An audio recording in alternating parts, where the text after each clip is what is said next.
마태복음 21장은요, 두 가지 아주 큰 사건이 기록이 되어 있습니다. 첫 번째는 뭐냐? 이 예루살렘 입성을 하시는 예수님의 모습이에요. 이제 예수님께서 예루살렘에 입성하신다라는 말은 곧 십자가에 못 박혀 돌아가신다 이 말이에요.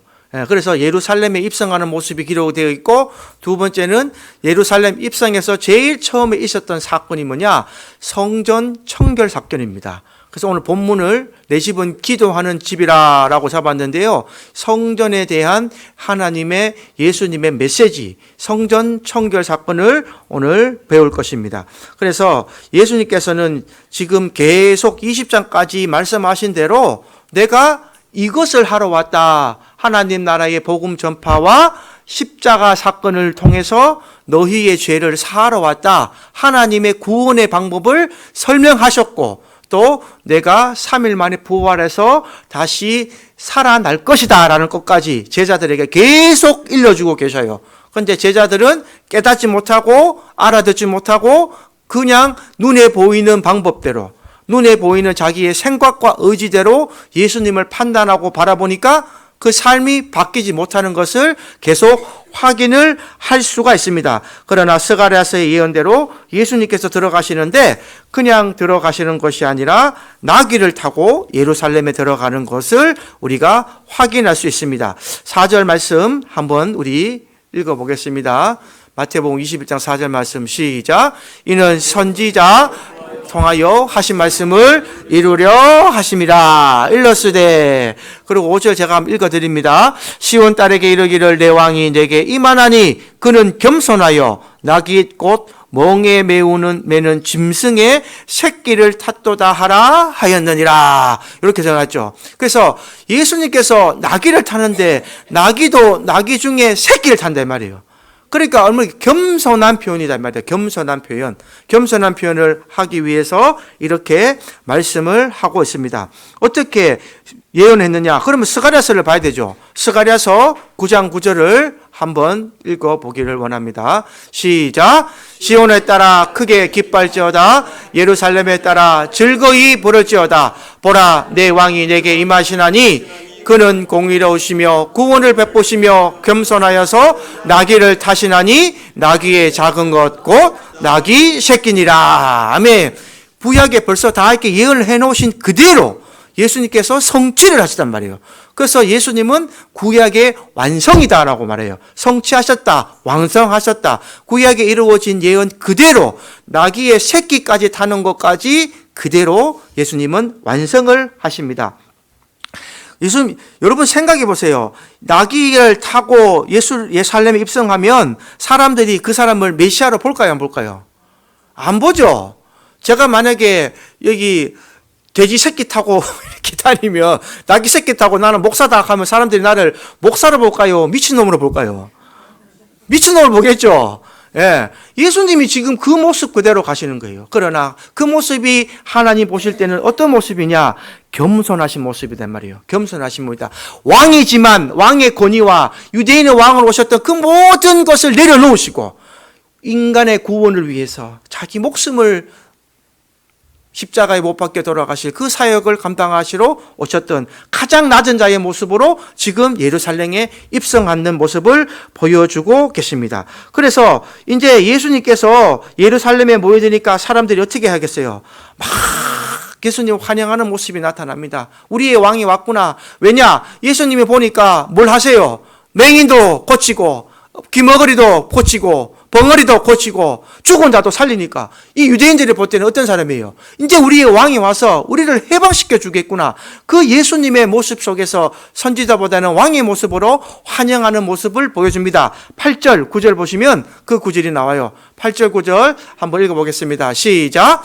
무리의 대다수는 그들의 겉옷을 길에 펴고 다른 이들은 나뭇가지를 베어 길에 펴고 앞에서 가고 뒤에서 따르는 무리가 소리 높여 이르되 호산나 다윗의 자손이여 찬송하리로다. 주의 이름으로 오시는 이여 가장 높은 곳에서 호산나 하더라. 아멘. 지금 8절부터 다시 돌아가시면 겉옷을 길에 펴고 다른 이들은 나뭇가지를 베어 길에 펴고라고 나오죠. 이게 무슨 나름이냐면 이 종려나무 가지 사건이죠. 원래는 다음 주가 종려주일이에요. 종려주일. 예수님께서 예루살렘에 입성하실 때에 종려나무 가지를 흔들면서 호산나 호산나 외쳤던 그 길, 그리고 겉옷을 길에 폈다는 것은 왕에 대한 예의입니다. 예의. 우리 조선시대 때는 왕이 행차할 때는 어떻게 됩니까? 얼굴을 가매들고 임금 하이 할 수 있습니까? 없습니까? 임금 얼굴 못 쳐다보죠. 코를 땅밖에 빼고 감히 임금 얼굴을 쳐다볼 수 없어요. 그래서 옛날 사람들은 임금 얼굴도 모르는 거예요. 왜냐? 임금이 행차할 때는 땅바닥에 엎드렸기 때문에, 그에게 권위를 나타내는 것을, 그에게 존경을 표하는 것이기 때문에. 그래서 겉옷을 길에 폈다는 말은 왕에 대한 예우입니다. 존경에 대한 예우다 이 말이에요. 그리고 종려나무를 펴고 흔드는 것은 승리를 산정하는 거죠. 우리가 3.1절이나 뭐나 대통령 확 지나가면 태극기 흔들잖아요. 태극기 흔들고 하는 것은 뭐예요? 우리 임금이 된 말이에요. 우리나라 대통령이다. 승리의 대통령이다. 옛날에 일본 일제시대 때도 천황이 오거나 일본의 유명한 총독이 오면 일장기 들고 나가서 흔들어야 됐잖아요. 그것이 뭐냐? 승리의 상징이다 이 말입니다. 근데 요한복음에 보면 이게 종려나무 가지라고 자세히 나와 있어요. 요한복음 12장 12절 13절 한번 읽어보겠습니다. 시작.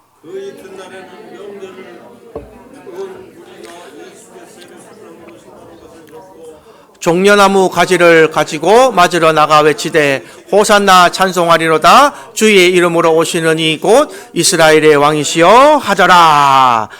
종려나무라는 말이 나오죠. 아까 우리 마태복음에는 가지를 흔들고 나오는데 우리 요한복음에 보니까 종려나무 가지라고 자세히 나오잖아요. 그래서 다음 주를 종려주일이다라고 얘기합니다. 호산나의 뜻이 뭔가?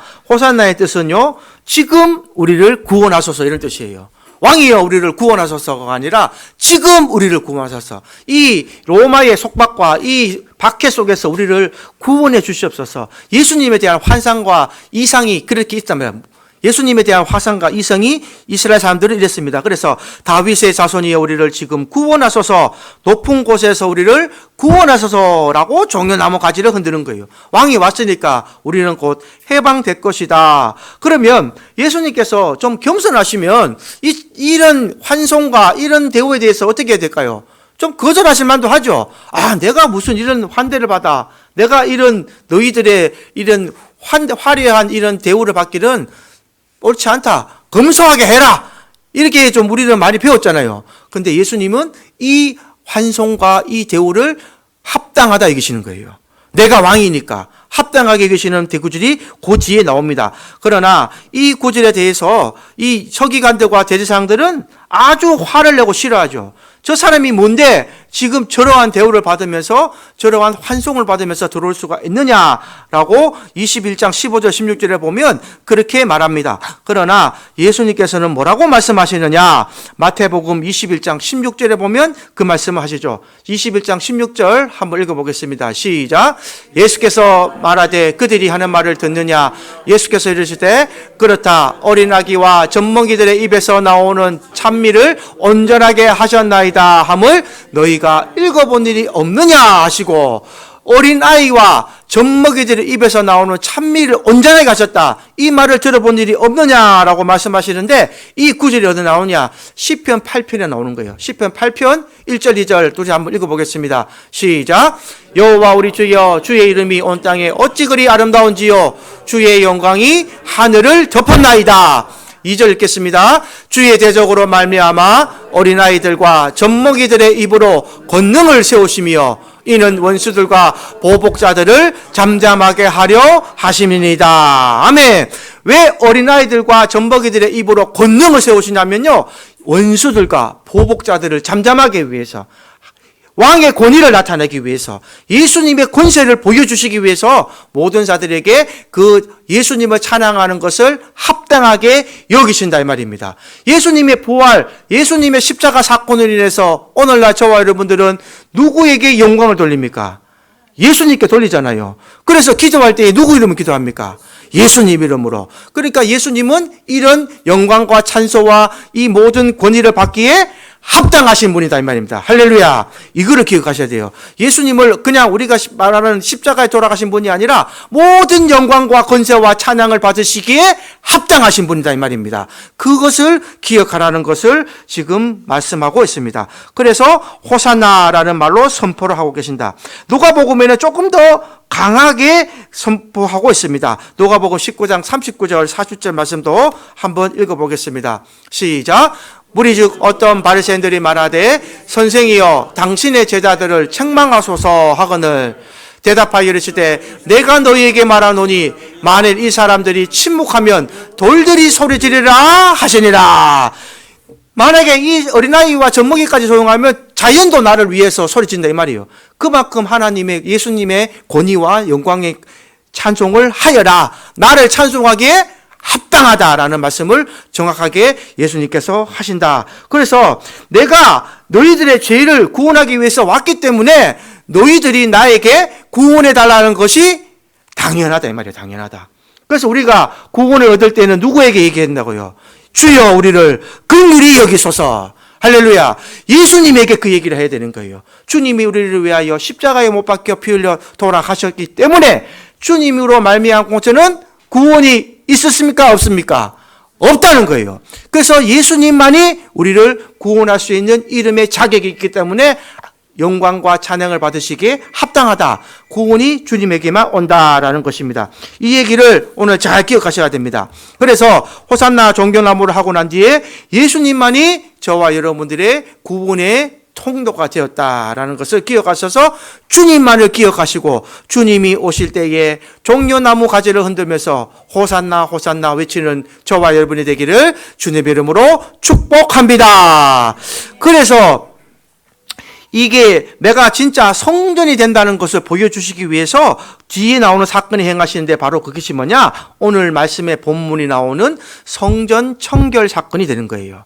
예수님께서 이제 눈에 보이는 성전이 아니라 너희가 이 성전이 된다. 성전의 더러움을 일러주시는 사건이 됩니다. 성전이 더럽혀졌다는 것은 무엇인가요? 성전이 더럽혀졌다는 것은 성전의 기능을 잃어버렸다는 것이죠. 하나님에 대한 성전은 뭡니까? 하나님과 백성들이 만나는 곳이 성전인 거예요. 그죠? 백성들이 가서 제물을 가지고 와서 짐승의 피를 뜨고 각을 떠서 하나님 앞에 제사를 드리고 회개할 때에 하나님이 그 죄를 유해 주시고, 제가 1년마다 유해 준다 그랬죠? 유해 주시고 그 죄를 사함해 주면서 하나님과 백성들에게 소통의 관계를, 하나님이 그 죄를 인정해 주시는 백성의 관계가 유지시켜 주는 게 성전의 기능이 되는데, 이 성전이 바로 타락했다는 거예요. 성전이 타락했다는 것은 어떤 모습이냐? 제사장들과 장사꾼들의 돈벌이 수단이 됐다 이 말입니다. 오늘날 이 말씀은요, 영적으로 보면 저와 여러분들이 이 하나님이 주신 이 육체의 성전을 통하여서 하나님이 주신 그대로 성전을 사용하지 못하면 동일한 책망을 받으시는 거예요. 내가 하나님의 복음을 전하는 것으로 손과 발로 하나님께서 인정해 주시고, 또 어디를 나가든 주님의 이름을 높여드리는 삶의 모습을 보여야 될 내 모습이 가장 세상 사람들과 더하고, 혹은 세상 사람보다 더한 모습으로 내가 변질되어 버리고 내 개인적인 의와 내 삶을 계속 깔고 간다면 성전 청결 사건이 다시 일어나야 될 줄 믿습니다. 그것을 다시 한 번 더 영적으로 해석을 할 수가 있는 거예요. 지금 구약에서는, 이 땅에서는 뭐라고 얘기하느냐? 이 제사장들이 성전 마당에서 성전세를 받으며 또 온전치 못한 제물을 가지고 왔을 때에 그것은 제물로 드릴 수 없다라고 해서 장사의 수단으로, 그리고 남는 이유는 제사장들과 이 바리새인들이 다 취득을 했던 아주 나쁜 사건이 기록이 되어 있죠. 그래서 성전에 헌금하기 위해서는 성전 세겔로 환전해야 되는데 이 환전상들이 들어왔단 말이에요. 우리가 여기 보세요. 여기서 만약에 외국으로 가면 우리나라 돈 주면 여러분 밥 사 먹을 수 있습니까? 없습니까? 밥 못 사 먹습니다. 가까운 동남아나 어디 가도 페소라든지 또 바트라든지 태국 돈으로 바꿔야, 그 사람 나라 돈을 줘야 바꿔 먹을 수 있는데, 이 제사장들이 이 법을 만든 거예요. 지금 성전에서 이 제사를 드리라고 하면 이 세겔이라는 돈으로 바꿔라. 그래서 이 세금을 바꿔야 헌물로 할 수 있다. 그러면은 그냥 바꿔주면 참 좋은데 여기에 플러스 알파 수수료를 붙어 먹는 거예요. 그래서 장사를 해먹는 거예요. 이것을 돈벌이 수단으로 바꿔버렸다. 또 재물을 가져오면요, 재물을 어떻게 했느냐? 여러분, 이스라엘의 나라를 보면 이 성전은 한 곳밖에 없어요. 예루살렘. 그러면 그 각 지역의 모든 사람, 우리나라로 따지면 서울이 수도라고 칩시다. 저기 서울 가까이 있는 경기도나 이런 사람들은 재물을 끌고 올 때에 아주 깨끗한 상태로 끌고 올 수 있겠죠. 그런데 만약에 제주도에서 끌고 가는 사람이나 저 전라도에서 끌고 가는 사람, 저기 북한에서 끌고 온 사람은 어떨까요? 오다 보면 나뭇가지에 기스가 날 수도 있고 많은 시간을 끌고 오기 때문에 이 재물이, 동물이 상할 수밖에 없잖아요. 그럼 상해서 안 만든 거예요. 상했기 때문에 너희의 재물을 못 바친다. 재물을 새로 사라라고 얘기하는 거예요.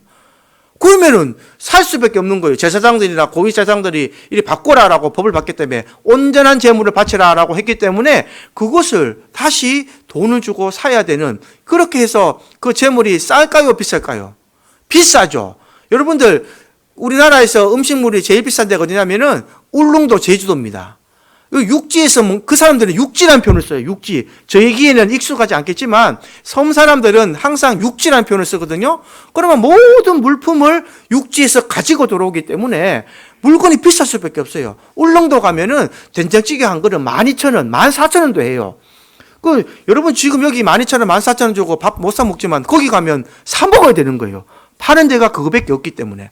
그 얘기가 똑같은 거예요. 성전에서 이렇게 했기 때문에 예수님께서 성전을 엎으셨다. 12절 한번 읽어보겠습니다. 예수님께서 어떻게 하셨는가? 12절 보시면 읽겠습니다. 시작. 예수께서 성전에 들어가서 돈 바꾸는 사람들의 상과 비둘기 파는 사람들의 의자를 둘러 엎으시고. 아멘. 여러분, 성경에서 예수님이 이렇게 폭력까지 행하신 것은 이게 처음입니다. 이게 처음과 마지막 구절이에요. 여러분 상상해 보세요. 예수님이 성전에 가서 비둘기 파는 사람들의 의자를 둘러 엎었다는 거예요. 지금 폭력을 했죠. 남의 재산을 하면 됩니까, 안 됩니까? 예수님께서 가장 노하셨다는 표현이에요. 쉽게 말하면 예수님께서는 성전이 제 기능을 못하고 제 역할을 못하시는 것을 가장 노하신다. 하나님은 가장 노하신다라는 것을 기억할 수 있는 장면입니다. 그리고 13절에 이렇게 타이르시죠. 13절 우리 다 같이 합독해서 읽어보겠습니다. 시작. 그들에게 이르시되 기록된 바 내 집은 기도하는 집이라 일컬음을 받으리라 하였거늘 너희는 강도의 소굴을 만들었다. 할렐루야. 여러분 강도의 소굴이 뭐냐? 예레미야 7장 11절 말씀을 인용한 것이요. 이 성전은 자기 욕심을 이루기 위한 강동의 소굴이 되었다. 이 예레미야서를 알아야 이 내용을 알 수가 있습니다. 예레미야 7장 7절에서 9절에서 11절 말씀 한번 읽어보겠습니다. 시작. 너희가 도둑질하며 살인하며 간음하며 거짓 맹세하며 바알에게 분향하며 너희가 알지 못하는 다른 신들을 따르면서 내 이름으로 일컫는 이 집에 들어와서 내 앞에 서서 말하기를 우리가 구원을 얻었나이냐 하느냐 이는 이 모든 가증한 일을 행하려 함이로다. 내 이름으로 일컬음을 받는 이 집이 너희 눈에는 도적의 소굴로 보이느냐 보라 곧 내가 그것을 보아노라 여호와의 말씀이니라. 아멘. 자, 뭘 했다 그래요? 다시 구절로 돌아가 보세요. 너희가 도둑질하며 살인하며 간음하며 거짓 맹세하며 바알에게 분향하며 우상 숭배했다는 거예요. 성전의 기능이 이런 것을 한 사람이 와서 너희가 하나님 앞에 얘기하면 하나님이 들어준다 말이에요, 안 들어준다 말이에요? 안 들어주신다. 너희가 이 죄를 회개하지 않고 들어와서 내 가난한 이 성전을 뭘로 만들었냐? 10절 한번 보세요. 10절에 보시면 뭐라고 말합니까? 11절 보세요. 도둑의 소굴로 보이느냐? 너희 눈에는 도둑놈들이 들어와서 말한다 이 말이에요. 너희들이 성전에 대한 의미를 잘 기억하셔야 됩니다. 우리가 말은 지금 신약성전에 많이 인용하면서 바울이 말한 우리가 성전인 것이 알고 성전이 되게 거룩한 척 말하는데 성전은 이런 기능을 하면 성전의 기능을 잃어버립니다. 여러분들이 성전이라고 생각하신다면 내 마음이 몸이 성전을 생각하신다면 이 예레미야 7장 9절에 나오는 이 모든 행위가 없었을 때 성전이 되는 거예요. 그것을 잘 기억하셔서 이렇게 됐을 때에 이 당시에 지도자들은 뭐라고 얘기하느냐? 그러면 지도자들이 해야 될 일은 치리와 권면이죠. 잘못된 것을 봤을 때는 깨우쳐주고 다시 잘하라고 도와주는데 이게 아주 무서운 얘기가 나옵니다. 예레미야 8장 8절에서 12절 말씀 다시 한번 읽어보겠습니다. 시작. 너희가 어찌 우리는 지혜가 있고 우리에게는 여호와의 율법이 있다 말하겠느냐? 참으로 서기관의 거짓에 보지 거짓되게 하였나니. 계속 읽겠습니다. 부끄러움을 당하며 두려워하다가 잡히리라. 보라, 그들의 여호와의 말을 버렸으니 그들에게 무슨 지혜가 있으랴. 그러므로 내가 그들의 아내를 타인에게 주겠고 그들의 밭을 그 차지할 자들에게 주리니 그들은 가장 작은 자로부터 큰 자까지 다 욕심내며 선지자로부터 제사장들까지 다 거짓을 행하리라. 자, 끊습니다. 요까지가 지금 이스라엘 백성과 제사장들이 이 성전이나 모든 것을 살아가면서 살아갔던 행위에 대해서 얘기한 거예요. 그런데 이 지도자들의 행위를 한번 보세요. 11절부터 한번 읽어보겠습니다. 시작. 그들이 딸 내 백성의 상처를 가볍게 여기면서 말하기를 평강하다 평강하다 하나 평강이 없도다. 12절. 그들이 가정한 일을 행할 때에 부끄러워하였느냐? 아니라 조금도 부끄러워하지 않았을 뿐더러 얼굴도 붉어지지 아니하였느니라. 그러므로 그들이 엎드러질 자와 함께 엎드러질 것인가? 내가 그들을 벌할 때에 그들이 거꾸러지리라. 여호와의 말씀이니라. 아멘. 여러분, 이 말씀 반드시 기억하셔야 됩니다. 세상 속에서 하나님의 말씀을 전할 선지자가, 하나님의 말씀을 전하는 제사장들이 이런 어려운 상황과 이 잘못된 지적을 보고도 평안하다는 거예요. 오늘날로 말하면 뭐라고 말하느냐? 복 받아라 이 말만 하는 거예요. 지금 교회가. 교회 오면 복 받는다 교회 오면 편안하다, 무슨 일을 해도 하나님이 다 용서해 준다, 이렇게 말하니까 한국 교회의 회개가 사라졌습니다. 지금 한국 교회에 눈물을 흘리며 주여 나를 용서하여 주옵소서, 주여 긍휼히 여겨주옵소서, 이게 사라졌어요. 교회 가면 그냥 복 받는 걸로 끝내버렸어요. 근데 그 지도자들부터 윗물에서부터 계속 지금 이렇게 되니까 하나님의 말씀이 없다고 얘기하잖아요. 여기 보시면 여호와의 말을 버렸으니 그들에게 무슨 지혜가 있으랴. 8장 9절 한번 보세요. 8장 9절에 선지자들이 여호와의 말씀이 없어요. 그러니까 그들에게 무슨 지혜가 있느냐. 부끄러움을 당하며 두려워 떨다가도 그들에게는 하나님의 말씀이 없으니 지혜가 없고, 지혜 없는 자들이 많은 사람을 모으는 것이 그냥 됐고, 목회 성공하는 것이, 사람 많은 것이 성공하는 걸로 돼버렸어요. 그러니까 세상 소장과 마릉을 해서 사람 모으고 잘 모으는 사람 목사님은 성공한 목사님이 돼버렸고, 정말 하나님 말씀을 전하고 주님 뜻대로 살아가며 열심히 지하에서 기도하면서 하나님 말씀을 전하는 목회자는 사람 못 모으면 그냥 퇴역한 목사가 돼버려요. 지금 우리 한국 교계의 현실입니다. 어떻게 하면 성도들은 목사님 쫓아내 구성만 하고, 못하면 성도 탓에는 목사님 탓으로 돌리고, 교회 부흥이 안 되는 게 목사님 탓만 돌린다는 것은 아주 사악한 일입니다. 교회는요, 목사와 성도가 함께 이루어가는 거예요. 맞습니까? 목사만 전도하면, 목사가, 교회가 부흥하면 성도들은 손 놓고 쓰면 돼요? 아니잖아요. 근데 목사님들 다 쫓겨나요, 지금도. 그걸 못 채우면 성도들이 똘똘 뭉쳐서 목사님 쫓아냅니다. 이게 한국 교계입니다, 현실로. 우리 지금 중매에도 지금 그런 일이 있어요. 그래서 한 목사님이 지금 이 구안의사가 왔어요. 얼마나 스트레스를 받았는가, 목사님이. 얼굴이 찌그러진다니까요. 누구라고 말씀 안 하겠지만. 지금 현실입니다. 지금 불과 지금 일어나고 있는 일이에요. 무서운 일입니다, 여러분. 교회는 저와 여러분이 성전이라 그러면요, 저와 여러분이 함께 복음을 전하는 것이 사명인 걸 기억하시기 바랍니다. 목사도 열심히 해야 되지만 성도님도 열심히 복음을 전해야 되는 거예요. 그래서 베드로후서 2장 9절에 다 왕 같은 제사장이라 그랬잖아요. 권위만 나타낼 때는 그 말씀 먹고, 전도할 때는 다 빼먹고, 목사님한테 다 뒤집어 씌우고, 그것만 잘못된 거 아닙니까? 성도가, 목사가 함께 우려져서 예수님을 머리로 삼고, 안 될 때 주님 앞에 긍휼히 베풀어 주시옵소서 함께 기도하며 올리며 주님 앞에 나가면요, 지금 이 시대에도 주님의 뜻에 주님이 이렇게 가는 교회는 반드시 역사가 일어날 줄 믿습니다. 이 본질을 기억해야 되는 거예요. 하나님이 가르쳐 주시는 본질을 기억할 때에 이 성전의 역할이 하게 됩니다. 결국 이 구약시대 예루살렘이 망했는 것은 하나님의 말씀이 없음으로 망했고, 이 제사장들이 평안하다 이렇게 말해서 망한 거예요.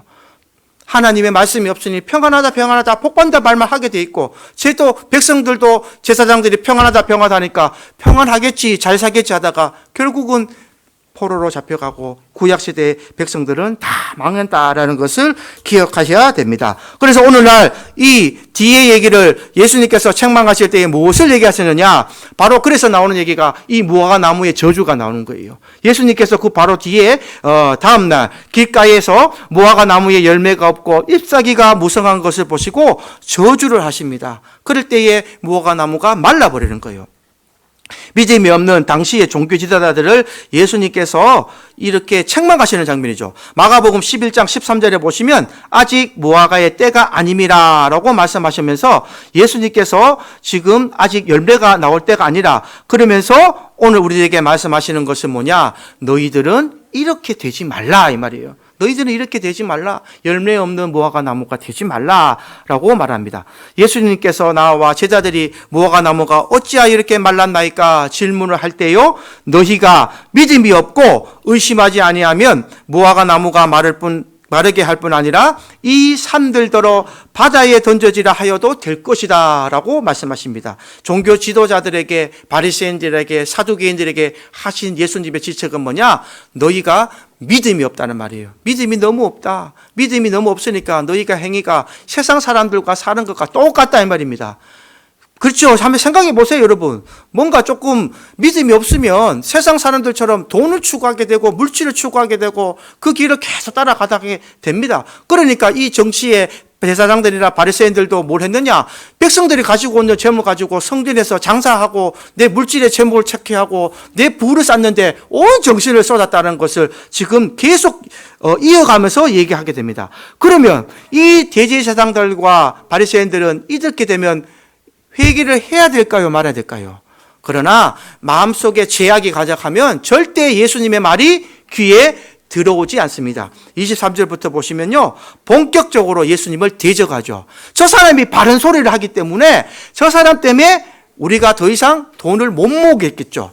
예, 더 이상 내가 돈을 모을 수가 없으니까 저 사람을 어떻게 하느냐, 죽여버려야 되겠다 이렇게 말합니다. 그때 예수님께서 또시 대제사장들과 장로들을 책망할 때에 두 아들의 비교를 하죠. 7절 8절부터 보시면 첫째와 둘째 아들에게 아버지가 똑같이 포도원에 가서 명령하고, 둘째 아들에게는, 첫째 아들은 거기에 가지 않습니다. 아버지가 가겠나이다 하고는 불순종합니다.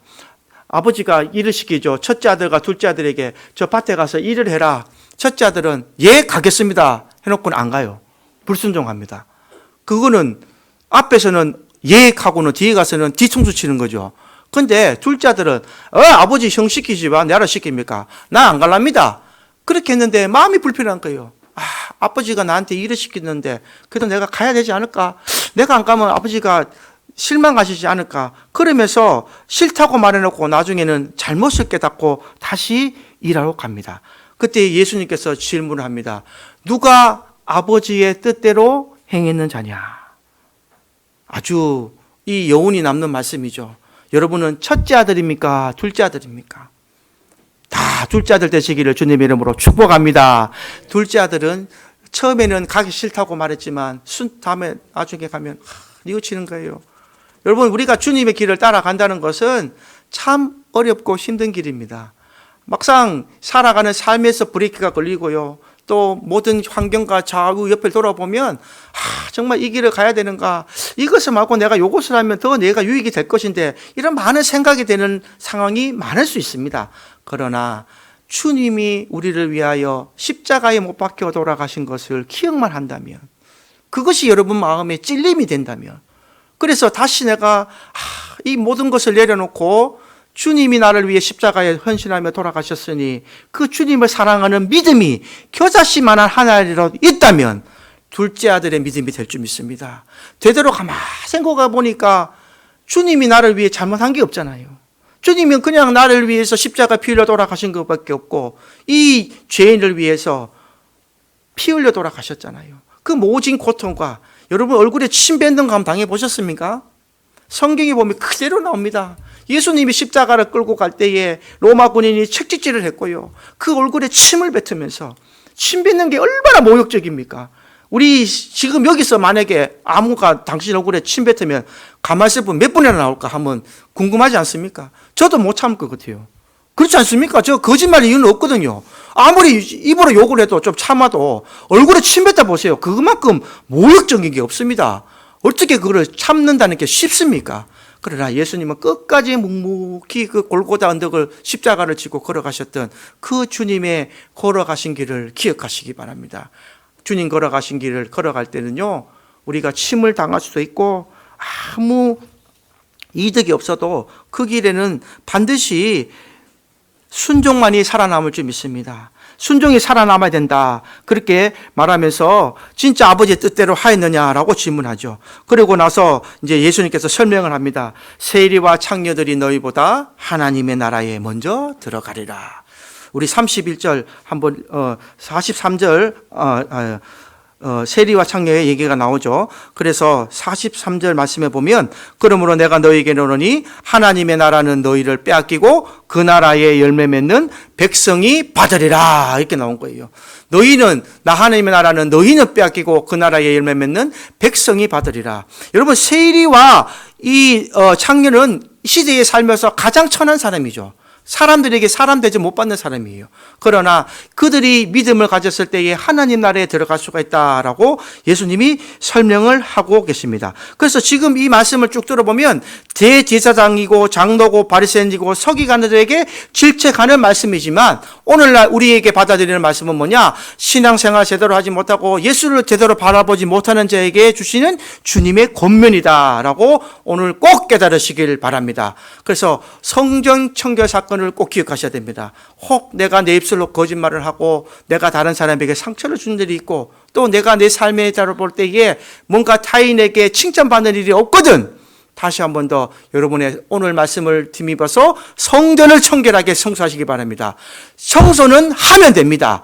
우리가 주님 앞에 청소하는 것은 회개밖에 없는 줄 기억하시기 바랍니다. 주님 앞에 다 고하고 주님 내가 다시 주님 뜻대로 살겠습니다. 오늘 둘째 아들처럼 처음에는 하기 싫다고 그랬지만 다시 한 번 더 곰곰이 생각해 보니까 주님 말씀이 옳습니다. 내가 주님 걸어가신 길을 다시 걸어가겠습니다. 내가 내 손과 발이 주님의 손과 발이 되어서 내 주위에 모든 만나는 이마다 복음을 전할 것이며 내가 주신 달란트마다 10달란트가 있으면 5달란트를 가난한 자에게 나누어 주고 친구가 오리를 가자 하면 신리를 갈 수 있을 것이며 내게 겉옷을 벗어달라면 속옷까지도 벗어주겠습니다. 이 말씀의 언약을 지키고 살아가는 내가 되겠습니다라고 결심하고 결단할 때에 여러분의 놀라운 은혜가 하나님 앞에 임할 줄 믿습니다. 그래서 하나님의 나라, 하나님의 백성은 과연 누가 되는 것이냐?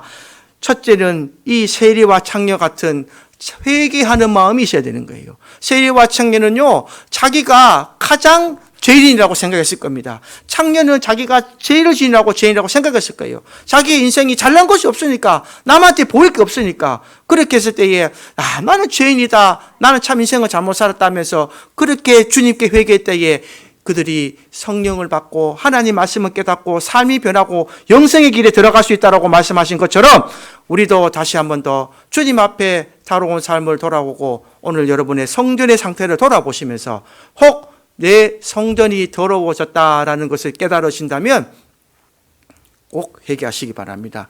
회개하시고 하나님께로 더욱더 한 걸음 한 걸음 다가가셔서 깨끗한 성전에 하나님이 오실 수 있는 거예요. 깨끗한 성전에 주님이 내주하실 줄 믿습니다. 이 성전을 깨끗하게 다듬으셔서 진짜 하나님의 백성이 되고 예수님을 구주로 믿고 호산나 호산나 종려나무 가지를 흔들면서 우리 주님의 재림 때에 주님을 영접할 수 있는 저와 여러분이 되시기를 주님의 이름으로 축복합니다. 찬송가 279장 찬송드립니다.